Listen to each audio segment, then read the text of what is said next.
సుమన్ టీవీలో మీ business promotions కోసం ఈ కింది నెంబర్ను సంప్రదించగలరు.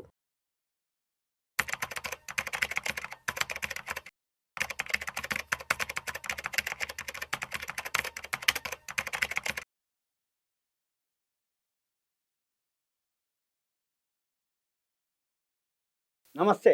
నేను జీవి సత్యనారాయణ. ఈ ఎపిసోడ్‌లో మనకి బడ్జెట్ అయిపోయింది.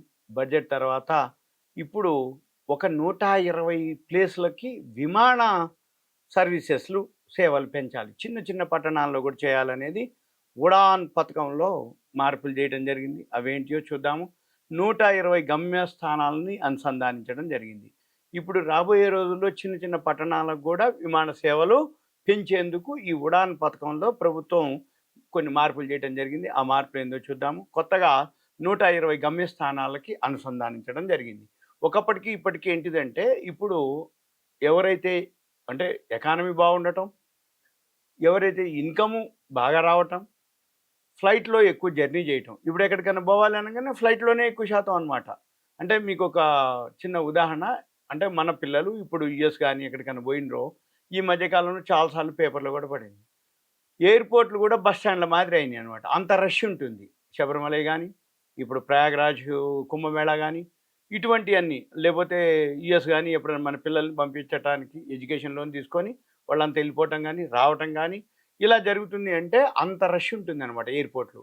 అందుకని రాబోయే రోజుల్లో చిన్న చిన్న సెంటర్‌లు గూడా ఎయిర్‌పోర్ట్‌లు వస్తాయన్నమాట. దాన్ని ఉడాన్ అంటాం. ఉడాన్‌లో మార్పులు. అయితే కొత్తగా రాబోయే ఒక 10 ఏళ్లలో 4,00,00,000 మంది విమాన ప్రయాణికులను చేరవేయటానికి ఈ మార్పులు ఉపయోగపడతాయని చెప్పడం జరిగింది.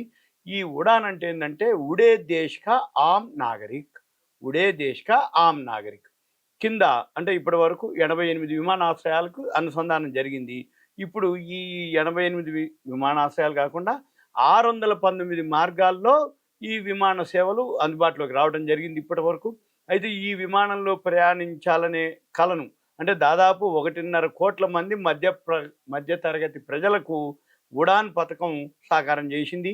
అందుకే మళ్ళీ ఈ ఉడాన్ పథకాన్ని నవీకరించి తీసుకొస్తున్నట్లుగా బడ్జెట్‌లో మంత్రి నిర్మలా సీతారామన్ గారు ప్రకటించడం జరిగింది.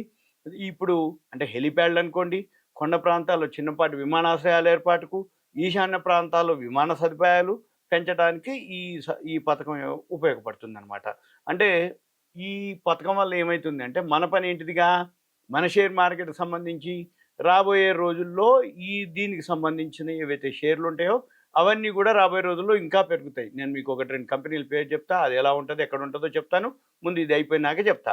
ఇప్పుడు వచ్చే ఫైనాన్షియల్ ఇయర్‌కి అంటే ఈ 2000 బడ్జెట్ ఎప్పుడైతే ఫిబ్రవరి 1 తారీఖు అయిపోయిందో, ఈ ఫైనాన్షియల్ ఇయర్‌కి 2025, 26కి గాను పౌర విమాన మంత్రిత్వ శాఖ కింద దాదాపు 10% తగ్గియడం జరిగింది. 2400.31 కోట్లు పరిమితం చేసిర్రు. 2024, 25లో ఇదే బడ్జెట్‌లో కేటాయింపు 2658.68 కోట్లుంది. ఈ ఉడాన్ పథకానికి 800 కోట్ల నుంచి 32% తగ్గించి 540 కోట్లే ఇప్పుడు. అయితే ఈ డీజీసీఏ పౌర విమానయాన directorate general, BCAS bureau of civil aviation సెక్యూరిటీలకు కేటాయింపులు స్వల్పంగా పెంచడం జరిగింది. 2025, 26లో ఈ డీజీసీఏకు 330 కోట్లు, బీసీఏఎస్కు 95 కోట్లు ఉన్నాయన్నమాట. ఇప్పుడు ప్రజెంట్ లభించనున్నాయి. అయితే ఇక మనం ఏం చేయాలి, మన షేర్ మార్కెట్కి సంబంధించిన ఏవైతే షేర్లు ఉంటాయో ఇవి మనం చూడాలి. వాటిల్లో ఏమేమి ఉంటాయి అంటే సింపుల్గా మనము screener.in ఒక వెబ్సైట్ ఉంటుంది. ఆ screener.inలో వెబ్సైట్ ఓపెన్ చేయాలి. ఓపెన్ చేసి screener.inలో స్క్రీన్స్ అని ఒక వర్డ్ ఉంటుంది. స్క్రీన్స్ మీరు మళ్ళీ ఒకసారి చెప్తున్నా, ఈ వీడియోలు వినేటప్పుడు ఒక పెన్ను నోట్బుక్ దగ్గర పెట్టుకోవాలి. మన వీడియోల వరకు కోసమే ఏ వెబ్సైట్లు మనం చెప్తున్నాం ఆ వెబ్సైట్ రాసుకోవాలి. తర్వాత ఫ్రీగా ఉన్నప్పుడు వీడియో విన్నాక ఆ వెబ్సైట్ని చెక్ చేసుకోవటం. అది మళ్ళీ ఇంకేదైనా డౌట్స్ ఉన్నాయంటే మీరు దయచేసి కాల్ చేయొద్దు. మీ పేరు, ఏరియా, వాట్సాప్ మెసేజ్ పెట్టి మీకు ఇంకేమైనా డౌట్స్ ఉన్నాయనుకోండి, మెసేజ్ పెట్టారనుకోండి, నేను మీకు తర్వాత వీలు చూసుకొని ఎక్స్ప్లెయిన్ చేయటం అనేది ఉంటుంది. ఇక ఇప్పుడు ఏం చేయాలి, screener.in ఒక వెబ్సైట్ ఉంటుంది. స్క్రీనర్ SCREENER.in screener.in దాంట్లోకి వెళ్ళాలి, స్క్రీన్స్కి వెళ్ళాలి. స్క్రీన్స్లోకి వెళ్తే రైట్ సైడ్ బ్రౌజ్ సెక్టార్స్ అని ఉంటుంది.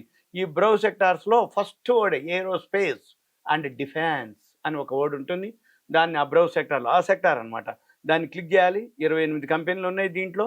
ఈ 28లో మనం ఏం చేయాలి, దీనికి సంబంధించినవి ఏరోస్పేస్కి అవి మనం దీంట్లో చూసుకొని ఈ ఏరోస్పేస్కి సంబంధించిన ఏవైతే ఉన్నాయో కంపెనీలు ఆ కంపెనీలకు సంబంధించి మనము ఆ కంపెనీలు ప్రాఫిట్ అండ్ లాస్ బ్యాలెన్స్ షీట్లు చూసి రేపు రాబోయే రోజుల్లో ఏ శాఖకి ఎంతెంత కేటాయింపులు జరుగుతున్నాయి అంటే ఏంది ఏవైతే ఏరోస్పేస్కి సంబంధించి ఫండ్స్ ఇప్పుడు బడ్జెట్లో కేటాయింపులు జరిగినాయి పోయిన సంవత్సరం ఎంత కేటాయింపులు జరిగింది ఈ సంవత్సరం ఎంత కేటాయింపులు జరిగింది కొత్త విమానాశ్రయాలు ఎక్కడెక్కడ ఏమవుతున్నాయి ఎన్ని జరుగుతున్నాయో చూడాలి ఇవన్నీ చూసి మనం ఏం చేయాలి వాటికి సంబంధించిన ఇన్ఫర్మేషన్ తోటి ఆ షేర్లు మళ్ళీ quarterly results annual results promoter స్టేకులు ఇవన్నీ ఫండమెంటల్ చెక్ చేసి మళ్ళీ గ్రాఫ్ చెక్ చేసుకొని మనం గ్రాఫ్తో పాటుగా ఎక్కడ ఎంటర్ అవ్వాలి ఎక్కడ ఎగ్జిట్ అవ్వాలి ఎక్కడ కొనాలి ఎక్కడ అమ్మాలి ఎప్పుడు కొనాలి ఎప్పుడు అమ్మాలి ఇవన్నీ కూడా మనం అబ్జర్వ్ చేయాలి ఉటికినే ఇక ఏరోస్పేస్ అనగానే కొనకూడదు అంటే దాంట్లో వాల్యూ ఉందా లేదా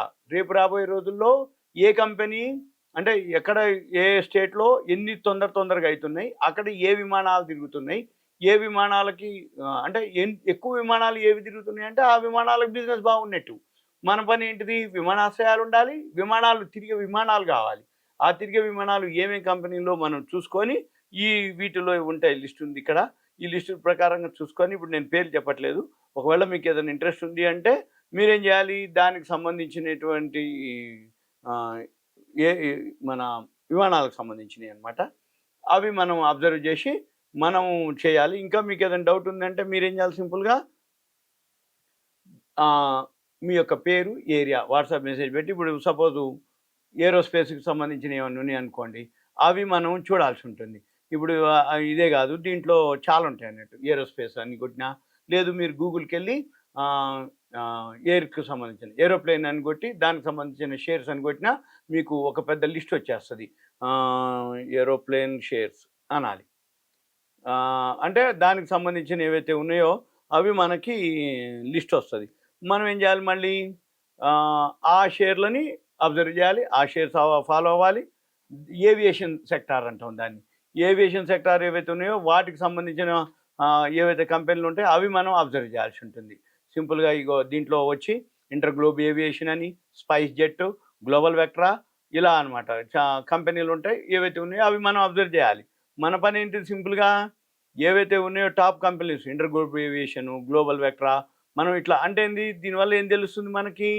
ఆ కంపెనీలు స్పైస్ జెట్ ఏ కంపెనీలు ఉన్నాయో అవి ఎంత లాభం ఉన్నాయో చూసుకొని మనం వాటిల్లో ఇన్వెస్ట్ చేయాలి అంతే తప్ప విమానాశ్రయాలు వస్తున్నాయని అన్ని షేర్లు పెరగవు అన్ని షేర్లు కూడా అంటే లాభాలు రావు కాబట్టి మనం దీన్ని అబ్జర్వ్ చేసి చేయాలి ఓకే థ్యాంక్ యూ సెలవు